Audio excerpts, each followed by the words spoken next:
이번 달 롤러코스피라고 할 정도로 증시 변동성이 심했죠.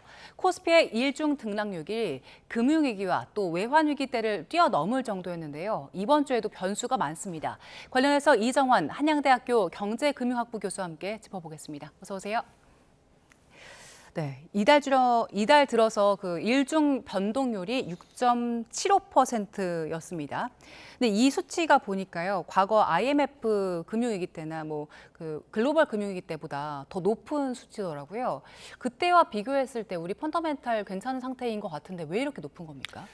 사실 이제 IMF 외환 위기라든지 네. 글로벌 금융위기 때는 이제 거시경제의 펀더멘털한 샥이 온 거죠. 금융위기 같은 경우에는 미국 쪽에 흔히 말하는 신용이 줄어들면서 신용 대출 같은 거 확 줄어들면서 우리나라에 영향을 미친 거라고 보시면 될 것 같고, IMF 외환 위기는 우리나라 외채 위기로서 국가 경제의 변동성이 클 수밖에 없는 상황이었다 말씀드릴 수 있을 것 같습니다.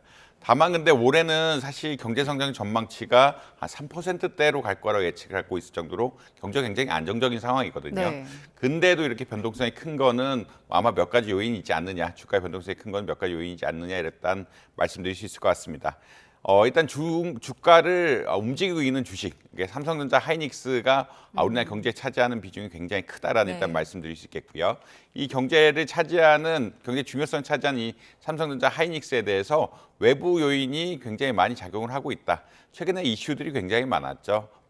중국의 이제 메모리 반도체 업체의 상장이라든지, 어제는 좀 뉴스가 다르긴 했지만, 이제 그러니까 새로운 AI 모델, 중국 AI 모델의 발전에 따라서 중국 반도체 산업에 대한 어떠한 영향 같은 것들이 커지고 있다.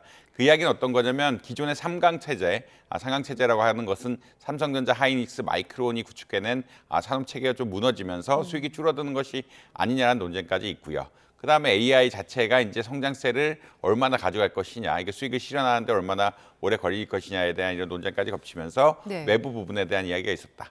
그다음에 또 말씀을 안 드릴 수 없는 건 아무래도 레버리지 ETF라고 이야기가 드릴 수가 있는데, 레버리지 ETF 같은 경우에는 이제 2배 추종하는 ETF죠. 삼성전자가 2% 변하면 예를 들어 4% 변하는 이런 ETF들이 들어오면서 시장을 조금 혼란스럽게 한 것이 아니냐, 불확실성 키운 것이 아니냐라는 이야기 나오고 있고요.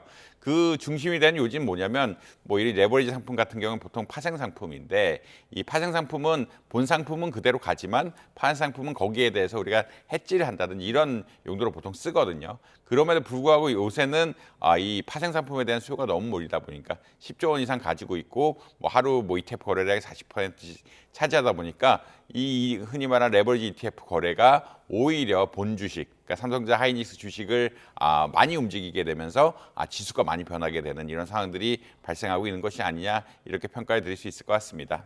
예. 그래서 금융당국에서도 지금 그 단일 종목 레버리지 ETF에 대해서 시장에 미친 영향성 심각하게 보고 여러 가지 대책을 내놨는데, 예탁금 3천만 원으로 올리고 20주씩 묶음 매매를 하도록 하겠다라는 이 두 가지, 일단 그 안정성을 좀 찾는데 효과를 미칠 걸로 보세요? 일단 이제 금융당국이 걱정하는 것은 이 레버리지 ETF 투자가 굉장히 단타로 이루어진다는 이야기고요. 단타로 이루어진다는 이야기는 어떤 거냐면, 하루에 이제 주가가 조금 삼성전자 원주식이 조금 오르게 되면은 레버리지 ETF에 대한 투자가 갑자기 늘면서 이 레버리지 ETF 투자가 오히려 삼성전자 주가를 올리는 현상들, 결국은 꼬리가 몸통을 흔드는 현상들 같은 것들이 많이 발생하다 보니까 순간적으로 많이 올리는 현상 같은 것들을 막아야 된다라는 그런 이야기라고 보시면 될 것 같습니다. 지금 그래 대책이 나온 것들이 신규 레버리지 ETF 같은 것들을 좀 중단하고 이거 고수익이다라는 광고 같은 것들을 멈춘다. 예. 이런 것들이 있겠고요. 그다음에 이제 그 3천만 원 이상 돈을 집어넣지 않으면, 예탁하고 있지 않으면 거래를 못하게 하겠다. 그다음에 이제 이 최소 거래 비중, 그러니까 최소 거래 주수 역시 한 20주 가량으로 늘려가지고 예. 아주 한두 주로 하는 이런 수요 같은 것들 조금 막겠다라는 그런 의미를 지니고 있다라고 보시면 될 것 같습니다. 금융위원회에서 예측하는 것은 이제 이렇게 잘 된다라고 하면 한 3분의 1 정도까지 축소될 수 있지 않느냐라는 네. 변동폭이 이야기를 하고 있고요. 다만 이제 아무래도 거래량이 워낙 크다 보니까 이런 것들, 그러니까 큰 거래를 얼마나 막는데 효과적일까에 대해서는 좀 지켜봐야 되는 것이 아니냐. 거래량이 크다는 이야기는 어떤 거냐면, 하루에 굉장히 큰 금액을 사는 투자자들이 분명히 있다라는 이야기고, 이분들이 과연 이러한 규제 같은 것들에 얼마나 영향을 받을지 한번 지켜봐야 될 상황인 것 같다. 그러니까 이제 보통 이런 거래들은 작은 한 주 거래다, 네. 작은 주 소규모 거래를 만드는 굉장히 효과가 있지만 이제 이미 대규모 거래를 하고 있던 투자자들이 어떤 반응을 보일지는 조금 지켜봐야 되는 상황들이다, 이런 말씀 드려야 될 것 같습니다. 예. 그리고 어제 그 김용범 정책실장이 이 ETF 관련해서 상장 폐지에 대한 이야기도 있었는데 여기에 대해서는 일단 선을 그었고요. 그 교수님께서 짚어주셨던 그 변동성, 장 마감 직전에 변동성 커지는 부분, 이 부분에 대해서 얘기를 좀 더 하더라고요. 그 괴리율을 좀 관리하겠다는 건데 이 괴리율 관리에 대해서 시장에서는 이게 가능할 것인가, 기술적으로 가능할 것인가 이런 시선도 있던데 어떻게 보세요? 사실 이제 김영범 시장님 얘기한 것은 이제 이 상장 폐지는 어렵다. 예. 왜냐하면 이미 10조 원 가량의 돈이 이 레버리지 ETF 상품에 들어왔기 때문에, 그리고 레버리지 ETF 상품을 한 사람들은 이것을 정확하게 알고 들어오신 분들이거든요. 기본적으로 교육을 다 이수한 후에 이 레버리지 ETF에 투자를 했기 때문에 이 메커니즘에 대해서 잘 알고, 흔히 말 주가가 또 오르게 되면은 수익을 받을 수 있는 이런 구조들에 대해서 명확하게 알고 있는 분들이라서 한꺼번에 이 주식 상품을 없앤다라고 하면은 시장의 충격도 크고 이분들에 대한 보상, 그러니까 사실은 법에 따라서 없애야 되는데 법에 따라서 없앨 근거가 그렇게 많지는 않은 것 같다, 그런 말씀 일단 드려야 될 것 같습니다.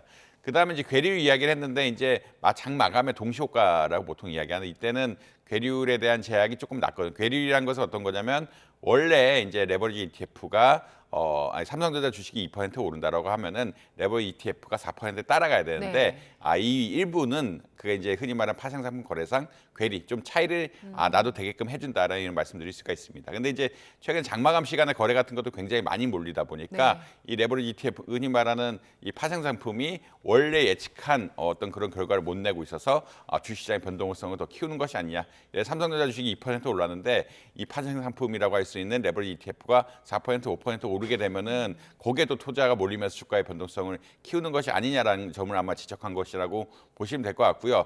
다만 이렇게 호가가 많이 몰리는 상황에서는 사실 이제 가격 조성이라고 하는 좀 어려운 용어가 있는데, 아니 말해서 이 레버리지 ETF를 운영하는 자산 운용사들이 가격 흔히 말하는 가격을 제시하는 입장에서 굉장히 좀 어려워질 수밖에 없다. 거래가 많이 많이 몰리면 몰릴수록 정확하게 가격을 제시하기가 좀 어렵기 때문에 이 동시 효과, 장 마감 시간에 이것이 과연 잘 지켜질 수 있을 것이냐에 대해서는 조금 어려움 같은 것들이 지적되고 있는 양상이다, 이런 말씀 드려야 될 것 같습니다.